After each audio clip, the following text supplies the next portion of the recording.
Welcome to Public Safety Talk Radio, a podcast for all of our heroes in public safety, including law enforcement professionals, firefighters, EMTs, corrections officers, healthcare workers, and more. This show is produced by the POCUA and is founded upon its Soundness Initiative. This episode is sponsored by Police Mortgage. Police Mortgage is a full-service mortgage company dedicated to serving police officers and first responders. Founded in 2008, Police Mortgage offers a variety of mortgage products tailored to meet the needs of those who serve and protect. Police Mortgage, for first responders who are second to none. I am Ken Bader, your host for Public Safety Talk Radio, and I have an extra episode. We were going to wrap up Season 7, but then all of a sudden I had a request to interview a great guest, and I said, you know what? It's my darn podcast, and if I want to extend the season, I can sure as heck do that. So we have Susan Lewis-Simmons, who has a lot of great initials on the back of her name that I won't even get into. I think MCS. But the most important thing is she's worked with NYC. She's worked with a lot of first responders, a lot of our great military, and today she is the president and founder of Under the Field, a nonprofit business providing stress coaching and other services to emergency service personnel, military personnel, and their families around the world. Susan, welcome to the show. Thank you, Ken. It's an honor to be here. We appreciate you extending your season to have us on. No pressure here. No pressure at all. My pleasure. You know, as I said in the email, you know, you're the exact guest that we'd like to have on Public Safety Talk Radio. So there's no reason for us to push this out longer than it needs to, especially if any of our words help one person, you know, whether it's a first responder or anybody else, then it was all the worth of having this particular episode. But, you know, I did a little bit of research on your organization. You talked a lot about stress coaching. Yes. And tell us exactly what stress coaching is and specifically how that helps first responders. Okay. And let me say this about all those initials behind my name. It just shows anybody look good on paper because it really doesn't mean much anything, as I found out the hard way. I wound up as having been married to law enforcement for 20 years that I wanted to go back and get my master's in counseling, got through that program and realized that licensure and mandated reporting really was not something conducive for especially law enforcement to want to come in and talk to somebody. Right. So that's how it all kind of came about 32 years ago for it to be stress coaching. And we trademarked it specific to first responders, military, and families. And we do it anonymously as stress coaches. People in the mental health world will talk about confidentiality as 100% confidential. But in reality, confidentiality is a legal term. And there's always 3 exceptions. I was a litigation paralegal prior to starting this. And it's sad to me that law enforcement doesn't always understand it. They hear 100% confidential. They think they won't report anything, but that's not true. So we figure it's safer if we don't have notes and records and we say it's anonymous. You can be Bugs Bunny, Daffy Duck. You can be my ex-husband. I don't care. That actually happened once, and I thought that was quite amusing because that probably wasn't in that person's best interest necessarily. and so don't make me spit water all over my computer. All right, that was funny. Well, and the thing about coaching is we get in the game with people. We're not sitting in an ivory tower with book knowledge. We're down in the game and we're calling plays. My son was a goalie in ice hockey from 6 to college. His coach didn't sit somewhere outside the arena. He was on the ice with him. And so we call this play. If that doesn't work, we've got 100 other plays that we can call. Mm-hmm. And so it just makes it a lot more relatable. And our stress coaches, to be one with us, you have to have done it, been married to it, raised by it, or given birth to it. It's a lifestyle. And the interesting part that it kind of makes mental health mad is to be a sports psychologist, you cannot just get a PhD. You have to study kinesiology and all those other things. Well, if our athletes need specialization, don't our tactical athletes? And that's where we come in as stress coaches. I did a full SWAT school when I started this company 32 years ago, geared up, running, gunning, climbing, shooting. Actually outshot some of those guys. I did bet. hostage negotiation training. I've done narcotics. I've done everything and ride-alongs all over the country because I wanted to entrench myself into this culture, not just be married to it. Right. Because you have to understand the culture. Look, y'all are crazy. Cops, especially, firefighters too, are crazy, but you're not mentally ill. There is a difference. So that's where our stress coaches come from. Yeah, I like everything that you said. A couple of things that really stand out at me or to me is, as I mentioned on this show many times before, my wife is in healthcare, and we talk about confidentiality. We'll watch one of those crime things, or we'll watch the news and whatever. It's like, well, you can't talk about that. You can't hit the law and everything. But then there are those situations where, all right, if you're going to harm yourself or somebody else, then confidentiality goes out the window. There's a certain responsibility on behalf of the professional. So, it's not the first time that I heard. I've never been a police officer. I've worked with several of them over the last 20 years.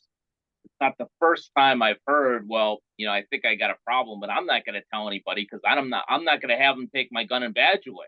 I'm not Right. going to have my partner think that I'm nuts. Exactly. He or she has to know that I have their back, and if there's any question on that, then we both have a problem. So, Yes. I love the confidentiality from the standpoint that sometimes people just need to have one conversation. Mhm. And maybe that's all they need, or maybe they need to have that initial conversation to kind of work through those next steps.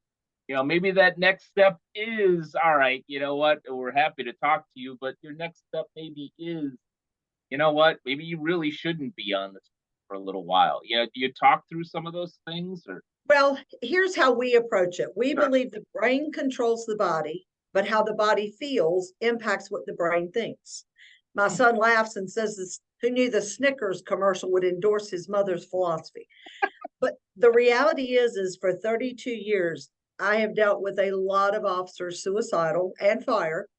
And there's one common denominator in 99% of them, and it's sleep deprivation.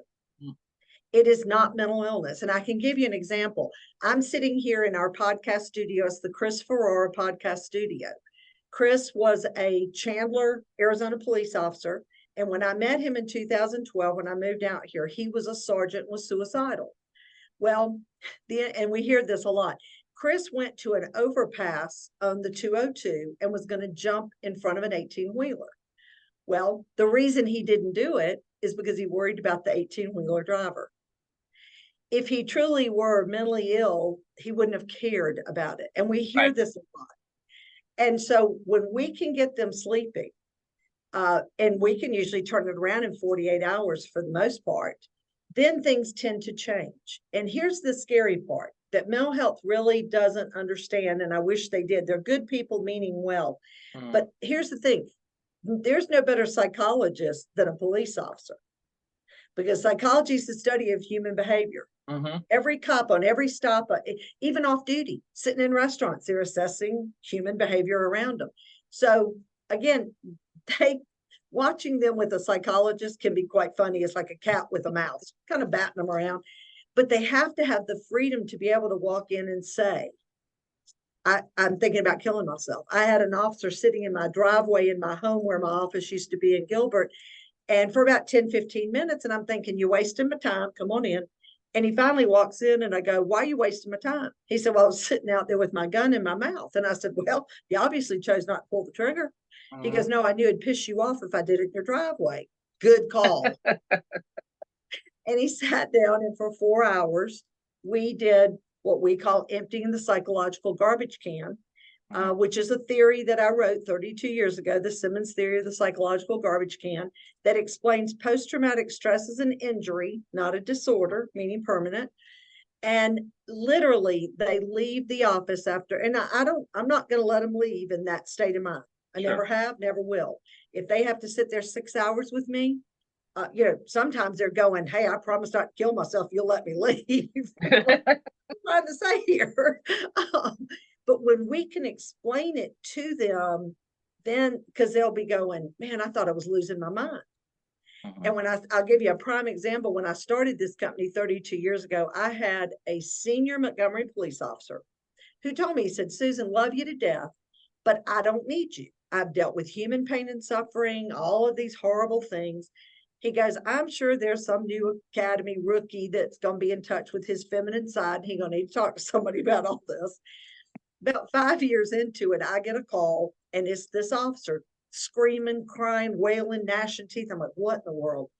He goes, I'm a sick son of a bitch. And I said, okay, what's happened? He said, I told you, I don't get upset about human pain and suffering.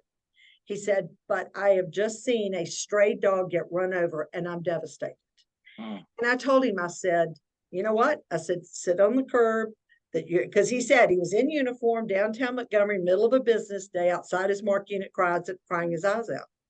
And I said, those tears you're shedding are for all those years of the dead babies, mutilated bodies. The dog wouldn't fit in the garbage can. I said, come to the office. He spent 4 hours on my couch. He called it verbally vomiting, but he's emptying his garbage can. And he would tell you today, he has others, he made it to retirement. He truly believes he would have killed himself that day had he not had me to call, because he went into this. Y'all, police and fire and those go into this military because they're caregivers. Right. He thought he had lost all ability to have compassion for human beings and cared more about a stray dog. So in his brain, he was mentally ill.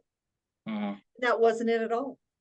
He just needed somebody to listen that understood, didn't think the sick humor was bad, because we found studies that when they can use sick humor, the body sends a message to the brain, this has no power over me. And children is what typically filled up most first responders' garbage cans. Now we have body cam. That has changed the whole dynamic also. But it's about someone not judging them and thinking that they're mentally ill and can't have a gun. And mental health will say, I can't believe you let them leave with a gun. And I go, what do you want me to do? Run a U-Haul, go to their house, empty their 10 safes. Right. And they can't go buy another one. They can't borrow their buddies. They can't drive into the piling of an interstate. Right. Jump off of, it isn't about that. It's not the same as suicide in the general population. It's good people who've been exposed to way too much stuff that no one should have to be, but this is their job. And we haven't taught them about that. We've trained them to be problem solvers, but we forgot to teach them they're not going to solve everybody's problem, and mostly forgot to teach them how to solve their own. And this is where the garbage can concept comes in. And I have people who are chiefs and sheriffs now that go, Susan, you taught that to me 32 years ago, and I share it with everybody that comes to work for me because it just makes sense. Yeah, I heard a similar concept. It was a little bit nicer than the garbage can, but it was a psychological concept as it pertained to marriage and so forth. I have an ex-wife, and we went to counseling. It worked so well that we're both married to other people and don't talk to each other anymore. But I hear you. I hear that. Yeah. But one of the concepts which I really gravitated to was your cup is.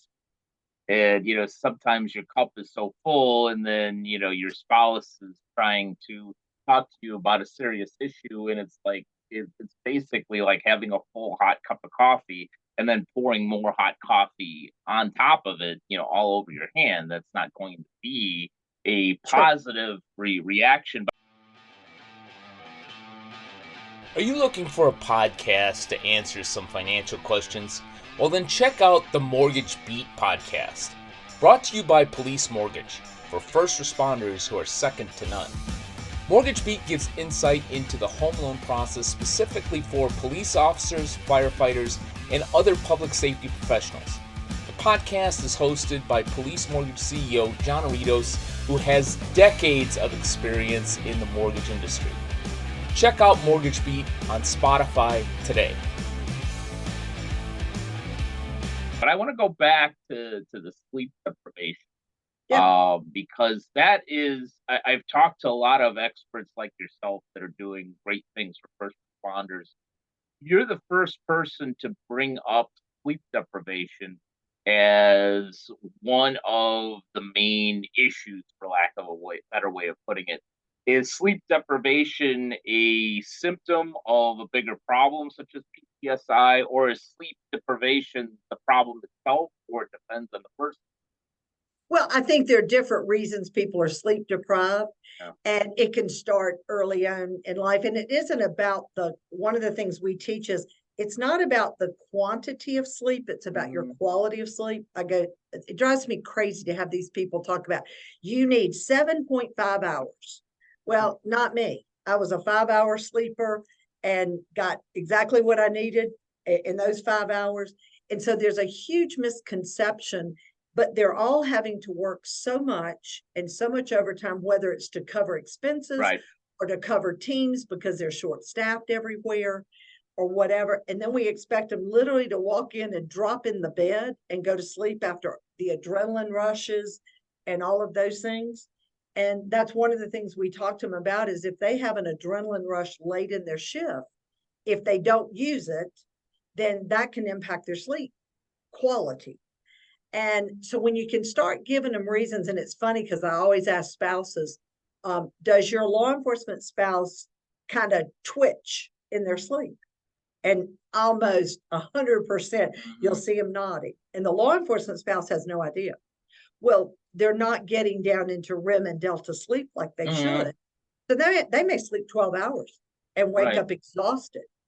Well, we use natural things that the body needs, the brain needs in order to accomplish this. And again, it takes a long time to get caught up, but you can start feeling better very quickly once you do start to have good quality sleep. So when you're sleep deprived, the world is bad, even though you can't necessarily pin down something. I had an officer one time come in and it was very clear, it was very evident by his walk and his appearance that he was in that dark place. And I said, all right, tell me about your job. He goes, Susan, I'm in my ideal job. I'm exactly where I want to be doing what I want to do in a specialty team. Okay, how are things at home? Wife and I have never been closer. And he said, how can I be in this dark place? I said, when's the last time you slept good? He goes, you were married to DEA. He goes, you're familiar with wiretaps. And I said, I sure am. I said, give me 48 hours. And I practiced what I preach. I gave him the natural products that we talk about.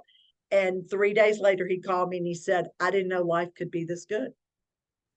So much to unpack there, especially because I'm one of those guys that does need the 8 hours, or at least 7 hours. If I get 4 or 5, it just isn't going to work for me. Same thing when it starts getting into 10. Back hurts. I'm in a fog and all that other crap. So 7, I found that 7 to 8 works for me. But to your point. Yeah, I remember, in the last 3 or 4 years that I was still drinking before I stopped, figured out that I had a problem. I would sleep for hours and hours and hours, but I was always exhausted because of the way, that alcohol messed with my sleep pattern. Yeah, it's a sedative. It's artificial. Yeah, and I'm not a doctor, but I truly, and I also don't believe in any cosmic thing in dreams. But I do believe that the mind is very complex, and those 7, 8 hours, or even 5 hours for some people, is there for your mind to work through certain things. Yes. And if you're not getting the proper sleep, your mind doesn't have that function. Is to use a very technical, high level PhD term, you're screwed up then. That's exactly right. And here's the other thing that we are big on too is about vitamins and minerals. Because when the body is not balanced, it's the example I use is it's like the older cars that used to need high octane gas, but we couldn't afford it. And so we put regular in. Well, the car would get you point A to B, but it might hesitate, sputter, make some noises and stuff. Well, that's what's happening to a lot of our first responders. physiologically because they either don't have time to eat or they're not eating anything but processed junk, because it's just not healthy places open when you work midnights. Yep. Here in Arizona, it's going to end in Berto's or something, and it's just not going to be good quality stuff. So they're dumping this stuff in, and then a lot of people don't understand that 90% of your serotonin, your happy drug, comes from your gut. So when your gut's unhealthy, you can't possibly be in a good mood or have your serotonin balance like it should be. And so this is what we also do. We get them started on good quality vitamins. We start with 3 or 4, rather than throwing the whole kitchen sink at them. And then if we need to add to it, we can. But it's amazing to see the energy levels, to see irritability. Families tell us irritability drops in 2 or 3 days. They start sleeping better. Everything just comes together, and it's easy versus pharmaceuticals, because they can always go to that. But we start on the natural side first, and they're very receptive to that. So is it just a matter of going to CVS and getting a bottle of Flintstones multivitamin? Sorry, no. I like the Barney myself. Yeah. That doesn't surprise me. But no, all vitamins are not created equal. We research the vitamin companies. Most everything we recommend, they can order on Amazon. But sadly, the pharmaceutical companies are beginning to buy some of the more advertised vitamins, and they're putting crap in them because they know when people are balanced with vitamins and minerals, they don't need their pharmaceuticals. I would go to prison if I tried something like that, but they can do that. So we're constantly researching, and we're big on things being like soft gels, powders, liquids, sublinguals, vegetable capsules, things that the body can actually digest. And one of our big ones that we push, and one of them that I pushed to the NYPD post 9/11, was a healthy B complex. What a lot of people don't understand about the B12 in some of the B complexes and multivitamins is it's made from cyanocobalamin, which converts to cyanide in the system. It converts to cyanide. Be it an ass, I interrupted you. You said it turns into cyanide. Cyanide, absolutely. And you don't have a cyanide receptor. And the vitamin Bs need each other to metabolize. So it's going to kick those out of your system, basically. The one we recommend has a methylcobalamin B12, which is a more natural. Body can absorb it. It also helps in the natural production of melatonin. And the symptoms of vitamin B deficiency are mild depression, loss of energy, irritability, sleep pattern changes, eating pattern changes, and inability to concentrate. And I'll ask that to a class, and their hands are going up. They got all of them. Well, that can turn around because it's a water soluble. We can get it in their system pretty quickly, and that can turn those things around. Yeah. So I actually take B12 as one of my vitamins. So I got to go look and see if I'm taking something decent or if it's all screwed up, like you just said. Well, and here's how you'll know, because here's how screwed up the country is. The FDA requires the healthy one to be on the label. And this is where I tell people, this is when meth is good, because you'll never remember methylcobalamin. So when you look at a label, it says B12. If it doesn't say meth behind it, you're getting the cyanocobalamin, which is the one that converts to cyanide. Wow. Yeah. Well, yeah, I'm learning stuff here.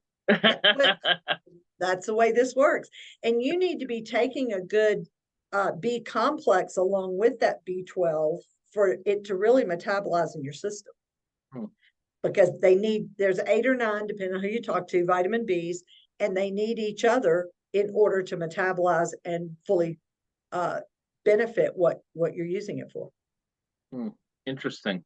Well, before I turn this into a vitamin show and go, and I haven't taken mine yet today, before I come in here and I show you everything that I'm taking so you can go through each one of them. Absolutely. Maybe that'll be show number 2.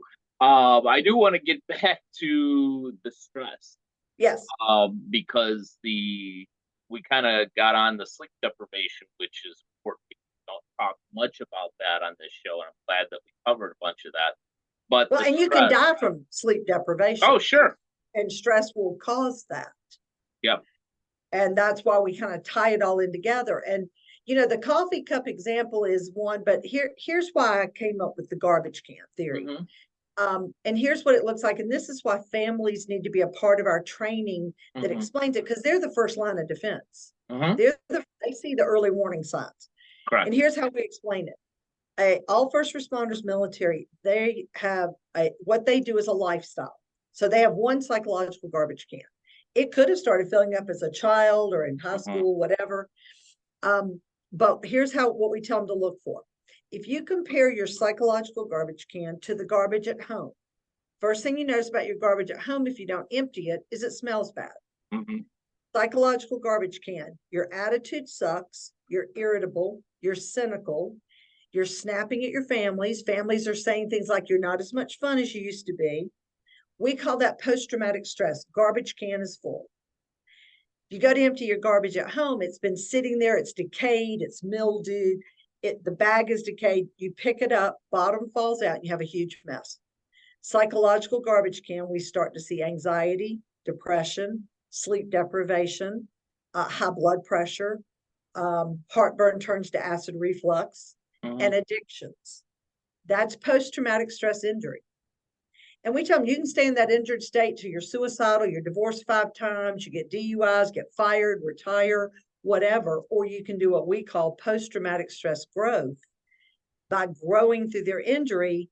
In other words, helping others because you're finding purpose in your own pain. And that's kind of our thing. All of our stress coaches have been on the couch. And now they're working through it by sharing their stories to help others. And there's healing there. So that's for all first responders, dispatchers, detention, everybody, because that stuff gets in there and they don't even know, they're not even aware of it until here's when they come to us. They got a lot of time on, all of a sudden they can't control their emotions. And they become very anxious about, because they'll be watching a comedy show and start crying in front of their families. And then they're like, what if I start crying in front of my sergeant or lieutenant or in front of my troops, and they can't control it? Well, that's a huge part of that garbage can. It's done. And they think something's really wrong with them. They come in and say that, and I go, yeah, you're the 5th one this week. Let's talk about the garbage can and how to empty it. Interesting. I'm really glad that you mentioned a few different first responder roles, the firefighter, police, dispatcher, and so forth. Do you see do you see any differences in the different professions of different types of stress? Like, for instance, the police officer might, have to shoot somebody in self-defense. A firefighter may have to bring somebody out of a burning building with their flesh literally falling off. A 911 operator, maybe listening to somebody getting stabbed and screaming. All stress, but is some of that different in one way, shape, or form? It is very different between them. It can still have the same results. But here's the interesting thing we have found, especially on the law enforcement side. An officer involved in a shooting, typically the shooting is not the issue. They are taught how to, when to, where to, why to. The issue has come in a lot of the things that we have done critical incident debriefings on over the years, is that an innocent person may have gotten hurt or killed prior to them getting there, and they're not aware of that because everybody wants to hone in on you shot and killed somebody. And I'm like, didn't they teach you that's part of your job? Because we teach that. But in the academies, although we're fixing to change this, they're not teaching about the innocent people, that it's not your job. You can't be everywhere all the time. And that's the stuff they harbor. And when you point it out to them, all of a sudden the tears will start to flow and they'll go, nobody ever said that to me, Susan. And I'll go, look, of course, you did your job. It isn't that you're celebrating that you shot and killed somebody. They made a bad decision. They could have changed their mind at any point. You did your job. But then the child that was there that saw it, or the kid that you're having to take from mom and dad because they are cooking meth or whatever they're doing, they're traumatized and you feel bad for them, but you got to do your job.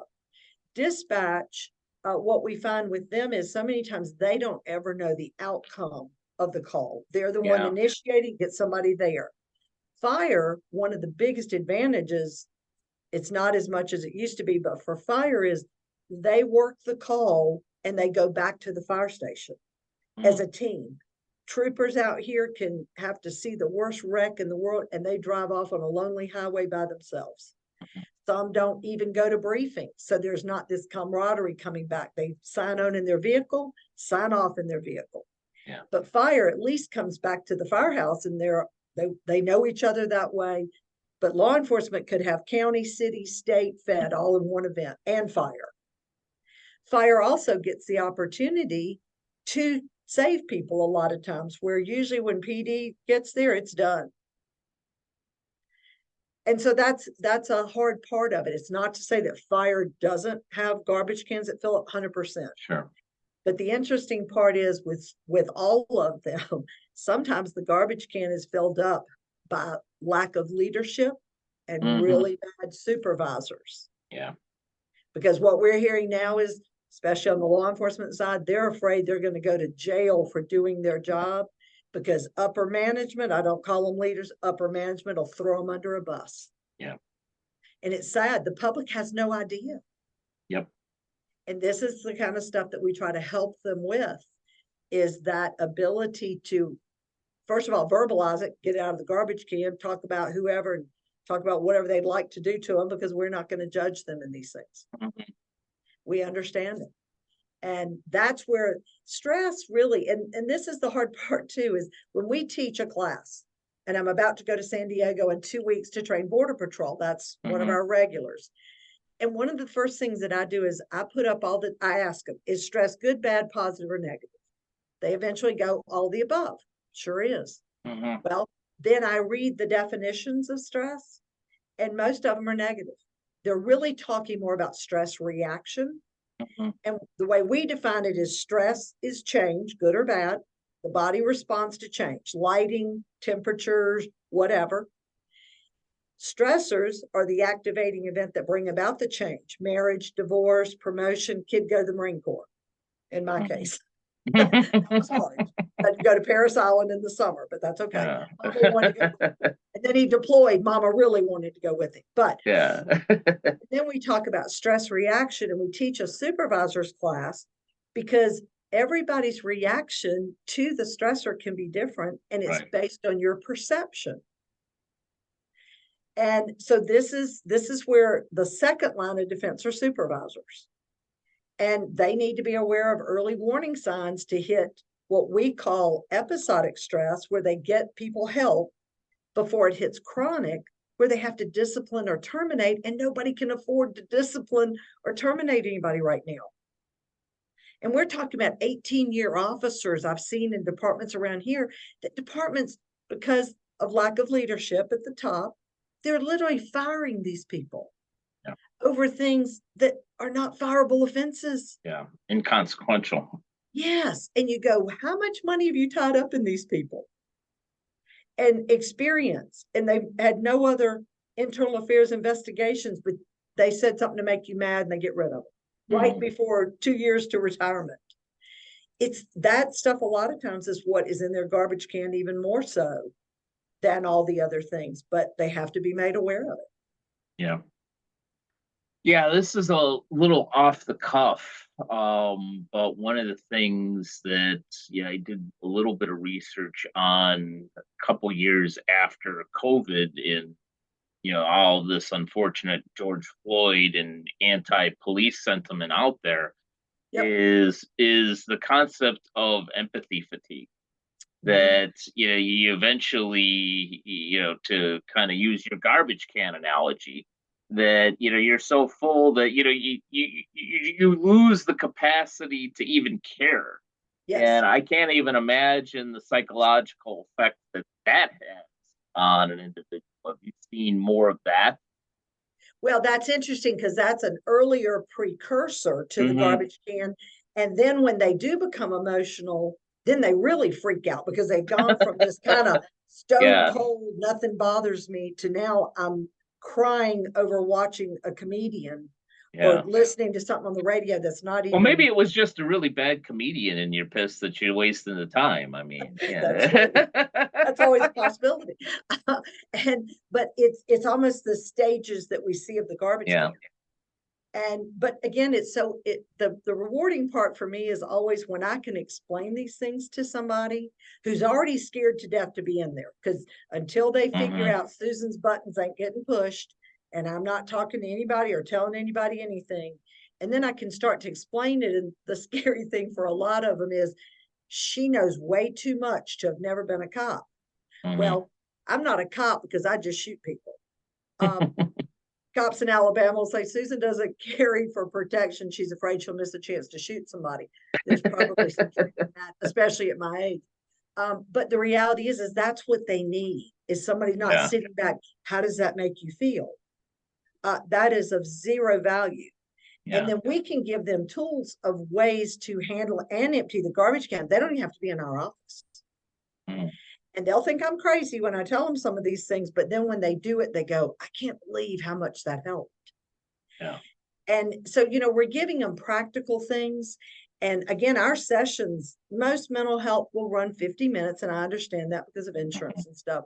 But I've had sessions run 18 hours. I'm too old now. It won't happen now because I'll be sleeping. On average, first appointments with our stress coaches, 4 to 6 hours. Wow. Because once you get them going, why would I shut them down? Right. That's frustrating to them to go, oh, suck those tears up. Our session is over. We'll get into it next week. They may not come back next week. Right. And that's why our attitude is get them in, get them fixed, get them out, because we got 5 more wanting to come in behind them. And then we include the spouses. Yeah.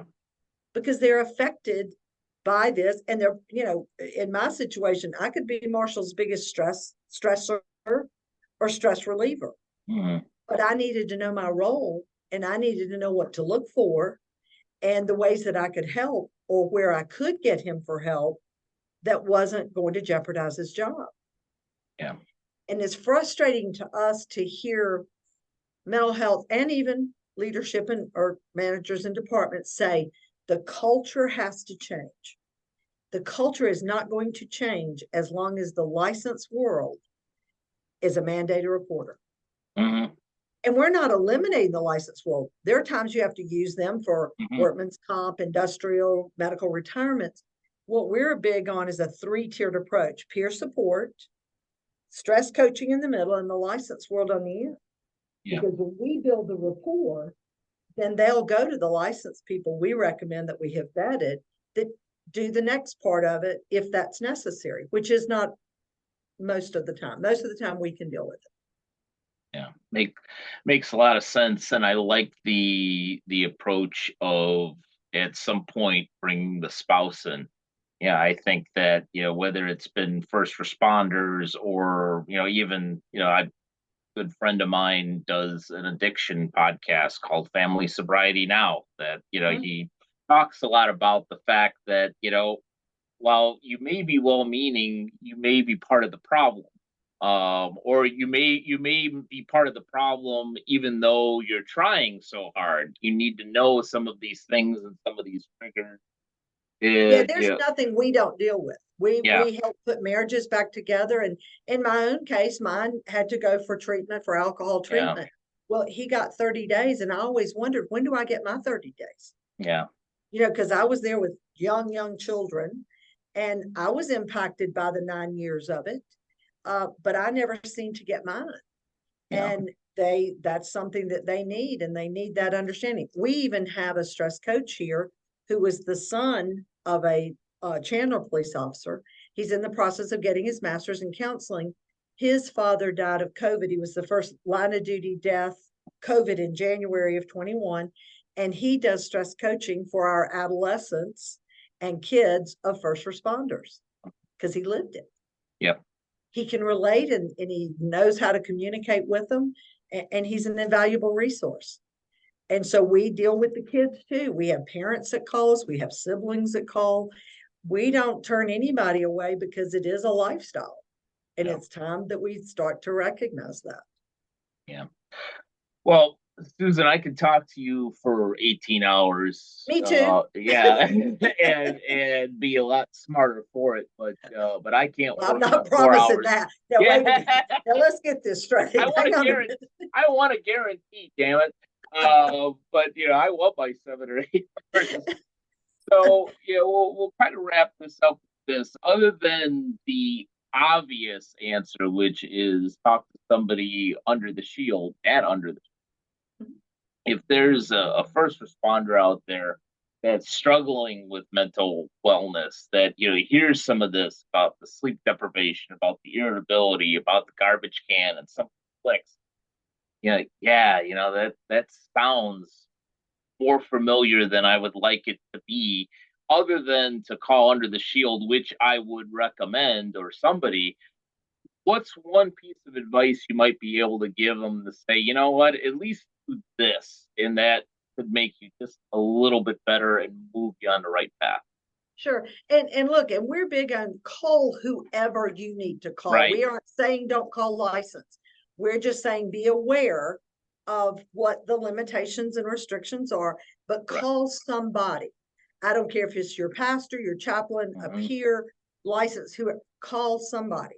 And I'm happy to give you and your listeners my cell number. We give it out on our podcast all the time, and our 855 number. But first of all, if you're married, talk to your spouse, at least, because in the academies, we are still teaching the archaic principle of keep personal and professional separate. It's admirable, but the reality of the matter is this is what's causing a lot of the divorces. Talk to your spouse. They need to be your partner in this. They can help a lot of times if they're told, I just need you to listen, not fix it. That can be the beginning of them realizing it is safe to talk to somebody, and you can start getting some of the garbage out of the garbage can. The other big thing, our big tool that we give away is if you've got a particularly difficult event that keeps coming up in your head over and over and over again, or a supervisor driving you crazy, get a notebook, write a letter, and everybody gets their own notebook, but you write a letter to whoever it is that no one will ever read. People talk about they just want their day in court. They don't talk about the outcome of court. Well, this is that opportunity for their day in court. And I don't want it spell checked, and they have to handwrite it.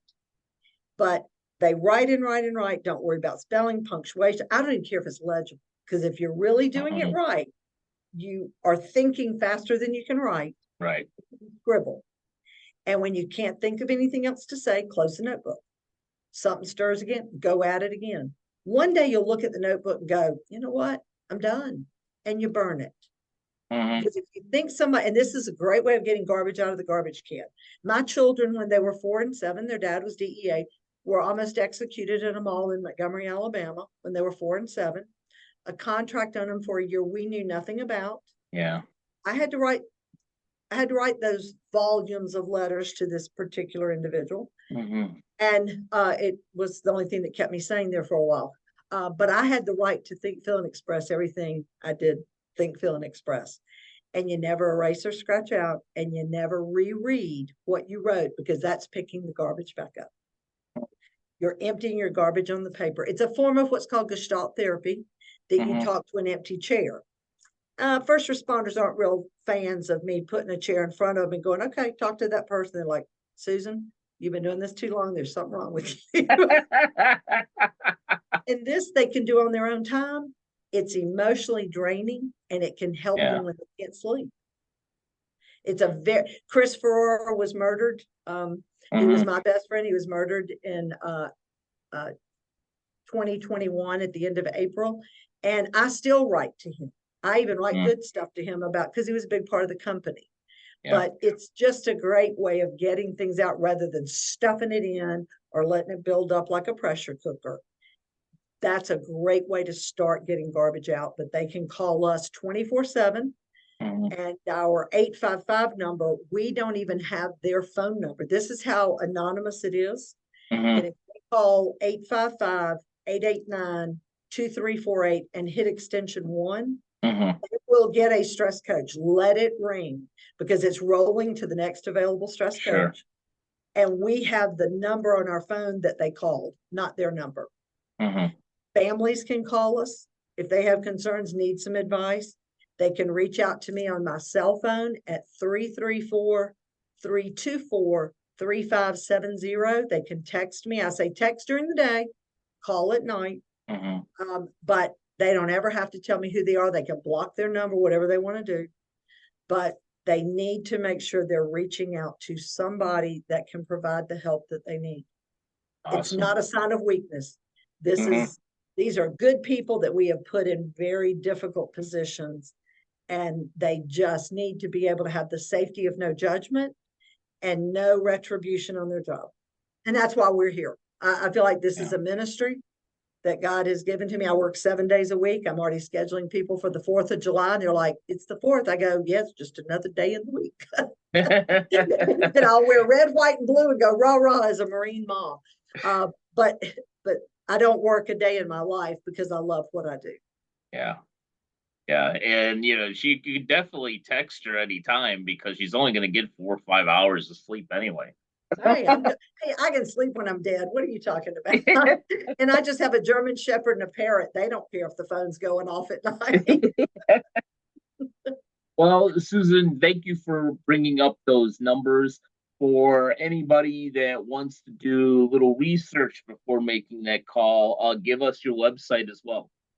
Undertheshield.com. And the garbage can has its own website also, and it is Awesome. called, yes, it's garbagecantheory.com. Don't put the in front of it. It's just garbagecantheory.com. And again, if you don't want to talk to me, you want to talk to one of our stress coaches who's a retired cop or a firefighter or dispatcher or EMT, whatever, I can get you hooked up with them. You're not going to hurt my feelings. Yeah. But please make sure that you reach out to someone. I promise you, and for your listeners that are familiar with Lieutenant Colonel Dave Grossman, Dave and I have been teaching together for over 30 years. He Awesome. supports this Yeah. program. We're very good friends. And I tell him, I use you to give me credibility. And he says, use me.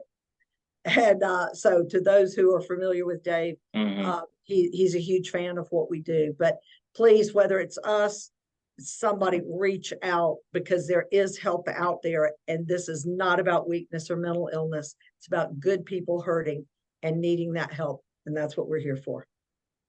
Great way to put it. Susan, thank you for so much for taking some time. We want to get you off of this show just so you could be available to help more people. How does that sound?